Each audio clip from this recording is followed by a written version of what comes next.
গল্পটি সংগ্রহীত। এখন আর কি, সেটাও বছর 40 আগেকার কথা। এই কাজকল মোড় দিয়েই ঢুকে ভাগাড়ের রাস্তাটা ধরেছি। ওখানেই পড়াতে যেতাম। তখন ওই রাস্তায় আলো ছিল না বললেই চলে। জুন মাস, হালকা বৃষ্টি পড়ছে। বৃষ্টি জোরে শুরু হওয়ার আগেই বাড়ি পৌঁছাতে হবে। দিলাম জোরে প্যাডেল চালিয়ে। 2 রাউন্ড ঘুরেই চেনটা পড়ে গেল। সাইকেলটা স্ট্যান্ড করার চেষ্টা করছি চেনটা লাগানোর জন্য। একে ঘুটঘুটে অন্ধকার, তার উপর বৃষ্টি। সে এক চাতা অবস্থা। জায়গাটাও জনমানবহীন। বিরাট মাঠ, দুদিকে সারা শহরের আবর্জনা। সেখানে দুর্গন্ধ চারিদিকে। কোথাও মরা গরু বা কোথাও কুকুর পড়ে আছে। ঘেমে নে একসা আমি।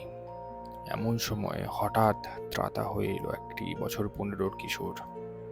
তার হাতে টর্চ, মাথায় ছাতা।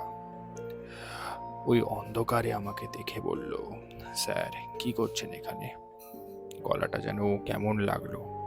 ঠিক 15 বছরের কিশোরদের মতো নয়, বরং যথেষ্ট ভারী। সে যা হোক, ভাবলাম এই বয়সে তবু ছেলেদের ভোকাল কর্ডের পরিবর্তন আসেই। অকথ্য বলে উঠলাম, তুমি চেনো আমায়? হ্যাঁ স্যার। আপনি বুবাইকে পড়ান তো? ও, আরে সাইকেলের চেনটাই তো পড়ে গেছে আপনার। অন্ধকারে দেখতেও পাওয়া যাচ্ছে না। আমি টর্চটা ধরছি বলে ও টর্চটা আলোটা দেখালো। তারপরে তো 1 মিনিটের কাজ। চেনটা লাগিয়ে ছেলেটাকে ধন্যবাদ বলে সাইকেলে জড়ে বসলাম। তোমার নাম কি?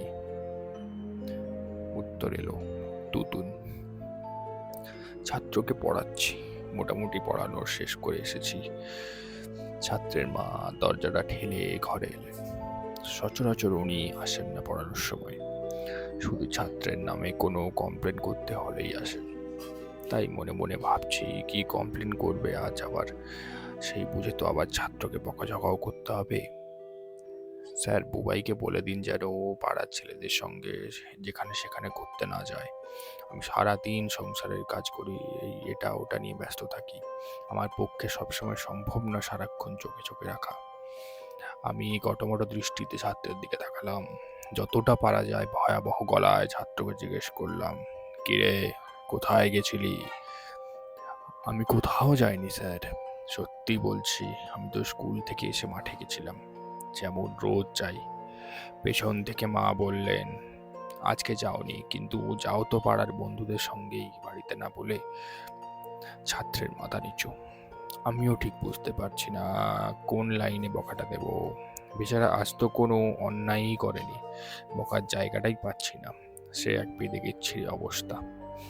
যাই হোক, অগত্যা ছাত্রের দিকে এক দৃষ্টে তাকিয়ে আছি, যেন কথা গোছানোর চেষ্টা করছি। যদি কোনো পয়েন্ট পাই তো সেখান থেকে বকাটা চালু করব। পেছন থেকে মা বলে চলেছেন, জানেন আমাদের এই পাড়ার একটা ছেলে আজ দুপুরে জলে ডুবে মারা গেছে।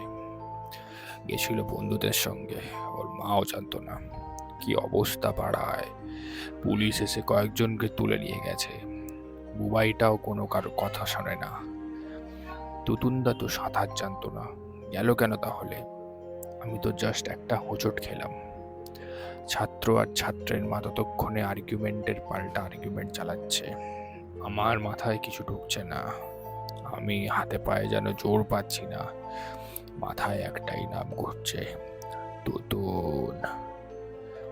খানিকক্ষণ লাগলো ঘোরটা কাটতে। আমি ছাত্রকে ধমক দিয়ে বললাম, তখন থেকে শুনছি আজে বাজে কথা।